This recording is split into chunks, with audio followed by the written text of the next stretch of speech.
Hello guys, स्वागत है आपका एक और नई वीडियो में। क्रॉस मल्टीप्लिकेशन मेथड के थ्रू हमें फाइंड करके लानी है एक्स और वाई की वैल्यूज़। एक्स और वाई की वैल्यूज़ फाइंड करनी है। ये जो हमारा क्वेश्चन है एक्सरसाइज 3.5 का क्वेश्चन नंबर फर्स्ट का फोर्थ क्वेश्चन है। ठीक है, इसके बाद हम एक या दो क्वेश्चन और करेंगे क्रॉस मल्टीप्लिकेशन मेथड से। उसके बाद हम वर्ड प्रॉब्लम शुरू करने वाले हैं। ठीक है, तो हमें ये दो इक्वेशन गिवन है। ये हमारी फर्स्ट इक्वेशन है x minus 3y minus 7 is equal to 0, और ये हमारी सेकेंड इक्वेशन हमें गिवन है 3x minus 3y minus 15 is equal to 0। Cross multiplication method के थ्रू फाइंड करना है एक्स और वाई की वैल्यू। ठीक है, स्टार्टिंग से प्रोसेस सीखते हैं, क्योंकि जिसने भी प्रीवियस वीडियोस नहीं देखी हैं उसके लिए टोटल नया होगा, तो हम स्टार्टिंग से इस पूरे प्रोसेस को समझते हैं। ठीक है, तो सबसे पहले एक ही चीज़ होती थी कि अगर इक्वल्स टू के उस साइड कोई न्यूमेरिकल वैल्यू है तो आप उसको लेफ्ट हैंड साइड ले आओगे, एलएचएस में ले आओगे, और फिर ऐड या सब्ट्रैक्ट कर लोगे जो भी यहाँ पे न्यूमेरिकल वैल्यू है उसके साथ। लेकिन अभी हमारे पास यहाँ पे भी ज़ीरो है और यहाँ पे भी ज़ीरो है, तो हमें कोई और चीज़ करने की ज़रूरत नहीं है। हमें इक्वेशन बहुत सिंपल फॉर्मेट में दे रखी है उन्होंने। ठीक है, बस ये जरूर कर सकते हैं हम, सेकेंड इक्वेशन में हमारे पास यहाँ पे 3 है, इधर भी 3 है और इधर 15 है, तो यहाँ से हम 3 कॉमन ले सकते हैं तीनों में से, जो कि हम लेंगे ताकि हमारी इक्वेशन और सिंपल हो जाए। इसको और सिंप्लीफाई कर लेंगे हम। तो अगर यहाँ से हमने 3 कॉमन लिया तो हमारे अंदर बचेगा x माइनस वाई माइनस 5 और इक्वल्स टू के साइड हमारा 0। देखिए ये 3 यहाँ से कॉमन लिया मैंने तो सिर्फ x बचा। सेम ये 3 यहाँ से कॉमन लिया तो माइनस वाई बचा, और 5 3 15 होता है, तो 3 कॉमन ले लिया तो अंदर माइनस का 5 हमारे पास रिमेनिंग बचा। अब आप 3 का मल्टीप्लाई वापस अंदर कर दोगे तीनों में, तो 3 का x में इंटू होगा तो 3x, 3 का y में यानी कि माइनस 3y, और 3 का माइनस 5 में यानी कि माइनस का 15। तो हमने इक्वेशन में कोई भी चेंजेस नहीं करे हैं, बस 3 कॉमन लिया है तीनों में से। बस बात यह है तीनों में कॉमन मिलना ज़रूरी था, जो कि हमें मिला इस क्वेश्चन में, तो हमने 3 कॉमन ले लिया। अब आप इस 3 को इक्वल्स टू के उस साइड 0 के पास भेजोगे तो x minus 5 minus y minus 5 is equals to 0 divided by 3। तो आपकी जो इक्वेशन है वो आपको मिलेगी x minus y minus 5 is equals to, जो आप 0 को 3 से डिवाइड करोगे तो आपको 0 ही मिलेगा। तो ये आपकी इक्वेशन और सिंप्लीफाई होके ये आपकी सेकेंड इक्वेशन आपके पास आ चुकी है। इसका कितना हेल्प मिलेगा हमें आगे जाके वो आप देखोगे क्वेश्चन में। ठीक है, फर्स्ट इक्वेशन हमारी, इसमें हम कुछ भी कॉमन नहीं ले सकते, ये पहले से ही सिंप्लीफाइड वे में लिखी हुई है, तो ये हमारी फर्स्ट इक्वेशन रहेगी। सेकंड इक्वेशन की जगह हम ये इक्वेशन यूज करेंगे, अब हम जो सिंप्लीफाई करके ला चुके हैं वो। ठीक है, सेकंड स्टेप क्या होती है हमारी, ये तो हमने सिंप्लीफाई करके इक्वेशन को जितना सिंपल बना सकते थे वो वाला पार्ट कर लिया है। अब हम इन दोनों इक्वेशंस को एक के नीचे एक अरेंज करेंगे, यानी कि x minus 3y minus 7 is equal to 0 and x minus y minus 5 is equal to 0। देखो अगर यहाँ पे एलिमिनेशन या फिर सब्स्टिट्यूशन मेथड होता तो वो हम बहुत आसानी से कर देते, क्वेश्चन बहुत ही सिंपल होता। लेकिन डायरेक्टली क्वेश्चन पूछ लिया जाता है कि solve the following pair of linear equation by cross multiplication method, तो आप इसमें और कुछ कर ही नहीं सकते, आपको यही प्रोसेस अप्लाई करना पड़ेगा। ठीक है, तो ये हमारी स्टेप हुई जिसमें हमने एक के नीचे एक इक्वेशन फर्स्ट और सेकेंड को अरेंज कर लिया। और ये अरेंज करने के बाद आप जो आगे के न्यूमेरिकल वैल्यूज हैं उन पे फोकस करेंगे। देखो हम x के आगे क्या है 1, y के आगे न्यूमेरिकल वैल्यू क्या है माइनस का 3, और जो कांस्टेंट वाला पार्ट है हमारा जिसके आगे ना ही x है ना ही y है, वो वाले पार्ट हमारा है माइनस का 7। इस तरीके से अरेंज करना क्यों था उसका आपको रीजन अभी थोड़ी देर में पता चलेगा। सेम आप नीचे वाली इक्वेशन में से भी x के आगे जो न्यूमेरिकल वैल्यू है, अगर यहाँ पे कोई भी न्यूमेरिकल वैल्यू नहीं दी गई है मतलब 1 रहता ही है। ये बेसिक चीज़ है, ये हमने बहुत पहले 7th या 8th में पढ़ा है। तो ये जो 1 है इसका साइन जो है यहाँ पे पॉजिटिव है, यहाँ पे भी पॉजिटिव है, तो इसलिए हमने यहाँ पे पॉजिटिव साइन नहीं बनाए हैं। बाकी अगर यहाँ पे कोई भी नेगेटिव साइन के साथ वैल्यू आ रही है, आप उसे ऐसा का ऐसा पिक करके यहाँ पे उतारोगे। जैसे कि यहाँ पे y के आगे ऑब्वियसली 1 होगा, अगर कुछ नहीं है तो माइनस का 1 आएगा आपका, और माइनस 5 जो कि आपका कांस्टेंट वाला पार्ट सेकंड इक्वेशन में गिवन है। ठीक है, तो ये आपने x के पार्ट वाले को नीचे लिखा है, ये y के आगे वाले न्यूमेरिकल वैल्यूज हैं, और ये कांस्टेंट वाला पार्ट को मैं हमेशा 1 से रिप्रेजेंट करूंगा, ये याद रखना। कॉमा लगा के मैं लिख देता हूं, ये कांस्टेंट वाला पार्ट है, c कांस्टेंट। ठीक है, कांस्टेंट क्या है हमारा? जो भी न्यूमेरिकल वैल्यू जिसके आगे पीछे x या y नहीं है वो हमारा कांस्टेंट वाला पार्ट है। ठीक है, इस तरीके से हम अरेंज करेंगे। उसके बाद क्या होता है इक्वेशन में, देखिए नेक्स्ट पेज पे आते हैं। पहले मैं वापस यही चीज एक बार यहां पे नेक्स्ट पेज पे लिख लेता हूं, नहीं तो बार बार हमें आगे पीछे होना पड़ेगा। तो हमारे पास था x y एंड कांस्टेंट के लिए हमने 1 लिखा हुआ है, जो कि हम ब्रैकेट में c भी लिख रहे हैं। इसके आगे हमारी वैल्यूज थी 1 और 1। बाकी हम वापस देखते हैं, -3 -1 -7 -5, -3 -1 -7 एंड -5। क्लियर है? ये हमने बस वापस नोट डाउन किया है, वही वाला पार्ट जिस तरीके से मैंने इन्हें अरेंज करके लिखा था। अब इसके बाद हमारी नेक्स्ट स्टेप क्या होगी? इसके बाद आप यहां पे लिखोगे ऐसे x, अपॉन का साइन बनाओगे, इक्वल्स टू में लिखोगे आप y, वापस एक अपॉन का साइन बनाओगे, इक्वल्स टू में लिखोगे आप 1। ये जो कांस्टेंट वाला पार्ट है। अब आपको c नहीं लिखना, आपको हमेशा 1 लिखना है। यही प्रोसेस आपको दिमाग में बैठाना है। ठीक है, जो मैं बोल रहा हूं आप उसको फॉलो करते हुए जाना। आपके सारे वैल्यूज, आपकी जो भी क्वेश्चन होगा उनमें x और y की वैल्यू कभी भी गलत नहीं आएगी। ठीक है, अब यहां पे याद देना, ये बहुत इंपॉर्टेंट पार्ट है। x के नीचे जो है, आप ये जो रेड मैंने कर दिया है इसको अंडरलाइन, ये वाले पार्ट को आप स्किप करोगे। जब भी x की बात होगी तो आप y के नीचे क्या लिखोगे, x के नीचे क्या लिखोगे? जो बाकी रिमेनिंग ये 4 वैल्यूज हैं आपकी। ठीक है, क्लियर है? मैं ये बॉक्स हटा देता हूं, नहीं तो कंफ्यूजन होगा। तो x के नीचे आप लिखोगे -3 -1, इसी ऑर्डर में लिखना है, याद रखना, -7 -5। अब बारी आती है y की, तो y में आप ये वाले पार्ट को स्किप करोगे। अब आपको इस पे फोकस नहीं करना है। तो पहले आप लिखोगे ये जो 2 वैल्यूज हैं, -7 -5 एंड x की वैल्यूज 1 एंड 1। ऐसा क्यों करा हमने? देखो, जब हमारी x की बात चली थी तो हमने इस ऑर्डर में लिखा कि पहले हमने इन्हें नोट डाउन किया आगे, फिर हमने पीछे करा कांस्टेंट वाले पार्ट को। अब जब y की बात चली है तो हम उसी ऑर्डर में चलेंगे।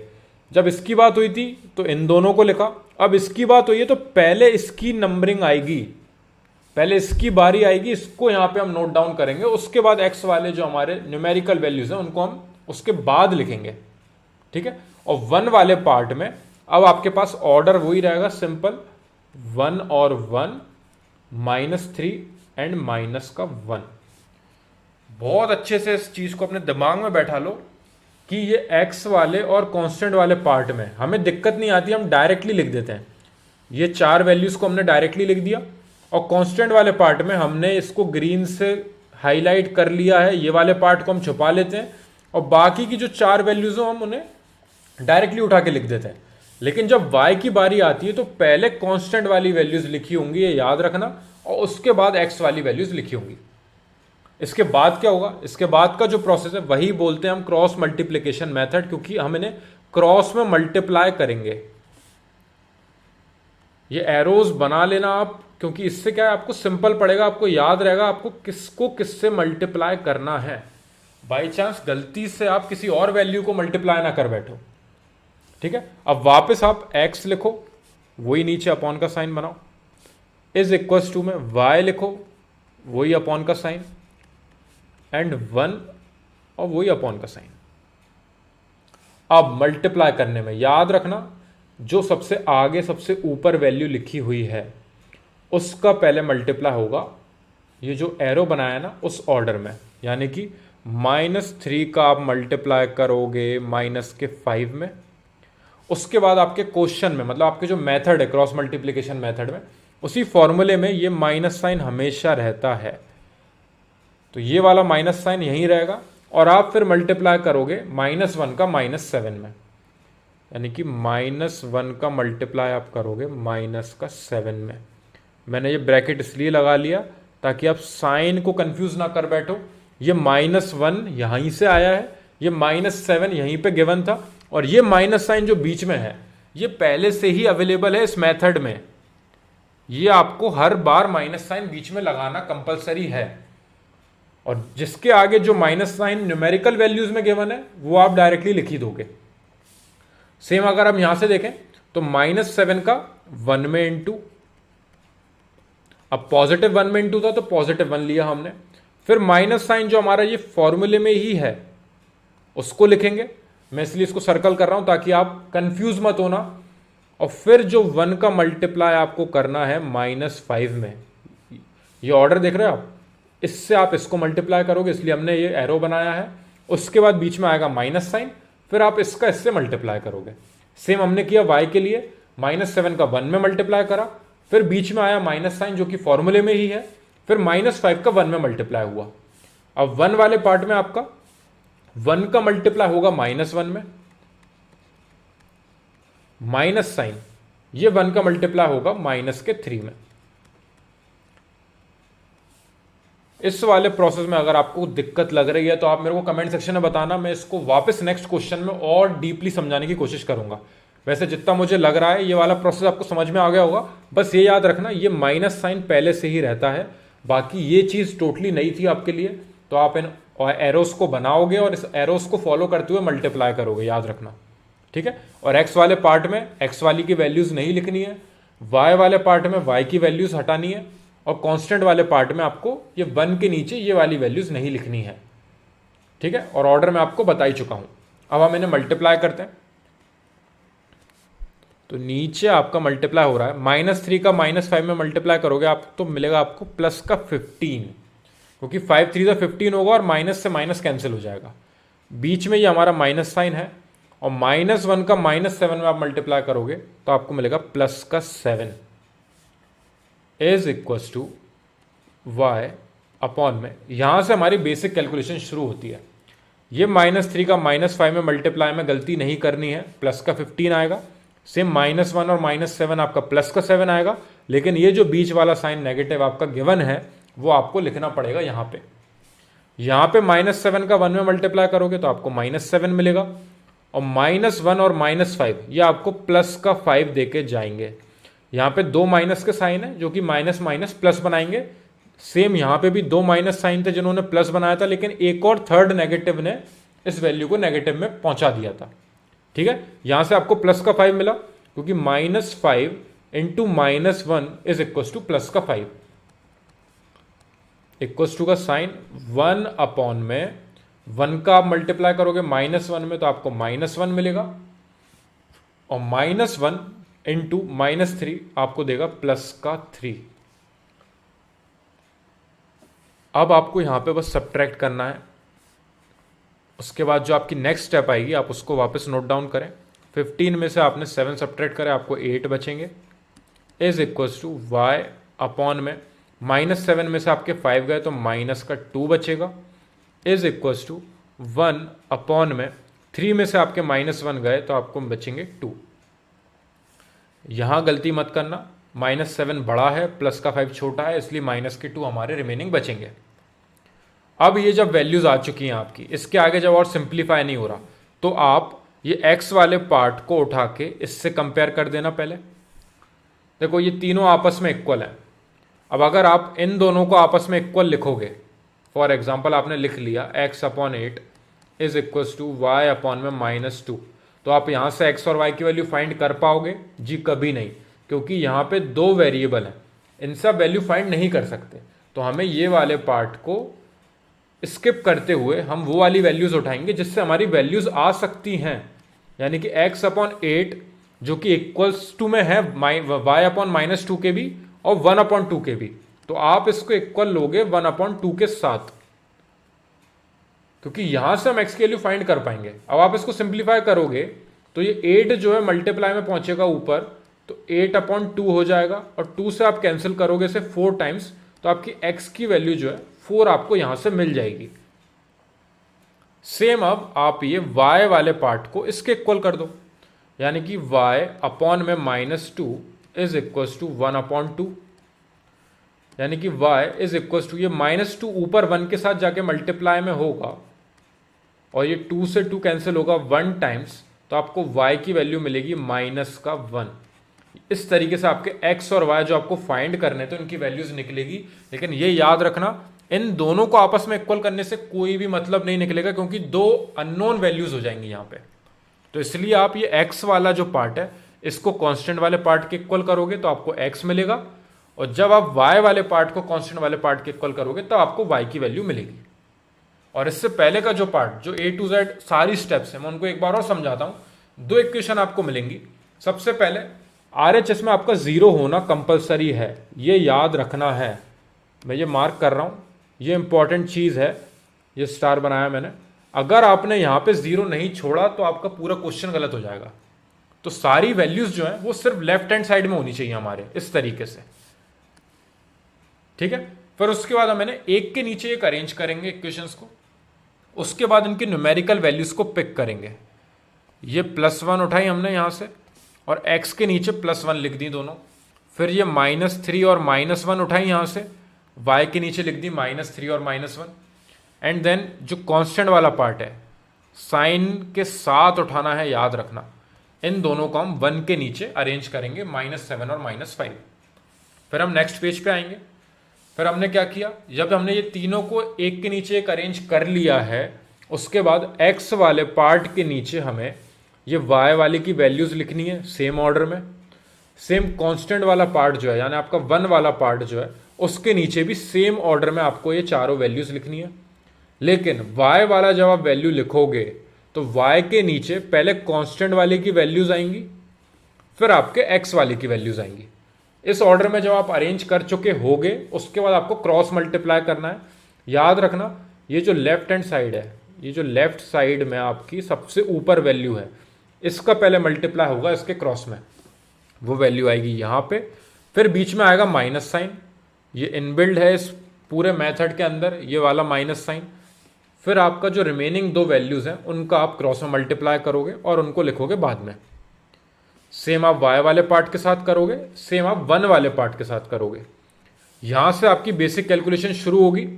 आपने मल्टीप्लाई करा, -3 -5 आपको प्लस का 15 देके गए, -1 और -7 आपको +7 देके गए, लेकिन एक और माइनस साइन की वजह से ये माइनस का 7 हो गया।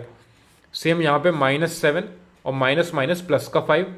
सिमिलरली यहाँ पे -1 और माइनस माइनस प्लस का 3। जब आपको ये तीनों वैल्यूज ऐसे मिल जाएंगी जिसके आगे आपको और कुछ सॉल्व करने की कुछ चीज़ दिखेगी ही नहीं, वहाँ आप ये x वाले पार्ट को कांस्टेंट वाले पार्ट के इक्वल करके x की वैल्यू फाइंड करोगे, एंड सिमिलरली y वाले पार्ट को कांस्टेंट वाले पार्ट के इक्वल करके y की वैल्यू फाइंड करोगे। और x की वैल्यू 4 और y की वैल्यू -1, यहाँ पे आप आंसर लिख के आपके पूरे number A to Z book हो जाएंगे। अगर आप पूरी स्टेप इस तरीके से फॉलो करोगे और इस तरीके से आंसर निकाल के लाओगे तो आपको पूरा, अगर ये 4 नंबर का क्वेश्चन आएगा तो आपको 4 में से 4 नंबर मिलेंगे, कहीं पे भी वो आपके नंबर डिडक्ट नहीं कर सकते। क्लियर है? कोई भी डाउट हो आपको, मेन ये वाली स्टेप है, ये सबसे इंपॉर्टेंट स्टेप है, इसी का पूरा गेम है। अगर आपने ये अरेंज कर लिया तो आप ये क्रॉस मल्टीप्लाई करके ये नॉर्मल मल्टीप्लिकेशन जो आप हमेशा से करते आए ये तो आप कर ही लोगे। बस इसको अरेंज करने के प्रोसेस पे हमने वर्क करना है। और क्वेश्चंस करवाऊंगा मैं क्रॉस मल्टीप्लाई के, जिससे और क्लियर होगा, क्योंकि वैल्यूज अभी बहुत छोटी छोटी हैं। अगर यहीं पे कोई बड़ी वैल्यूज होती तो मल्टीप्लाई करके बड़ी वैल्यूज आती, उसको प्लस माइनस करना वो थोड़ा टफ पड़ेगा। वैसे क्वेश्चंस पे ही वर्क करेंगे हम नेक्स्ट वीडियोस पे। क्लियर है? इस क्वेश्चन में कोई भी डाउट हो तो आप मेरे को कमेंट सेक्शन में बताना। और अगर आपने प्रीवियस क्वेश्चन देखा है क्रॉस मल्टीप्लाई का, उसमें अगर आपको डाउट लग रहा हो तो आप वो मेरे को बताना। मैं इन दोनों क्वेश्चन में से कोई भी डाउट होगा वो क्लियर करके नेक्स्ट क्वेश्चन पे आगे बढ़ूंगा। क्लियर है? Thank you very much for watching this video.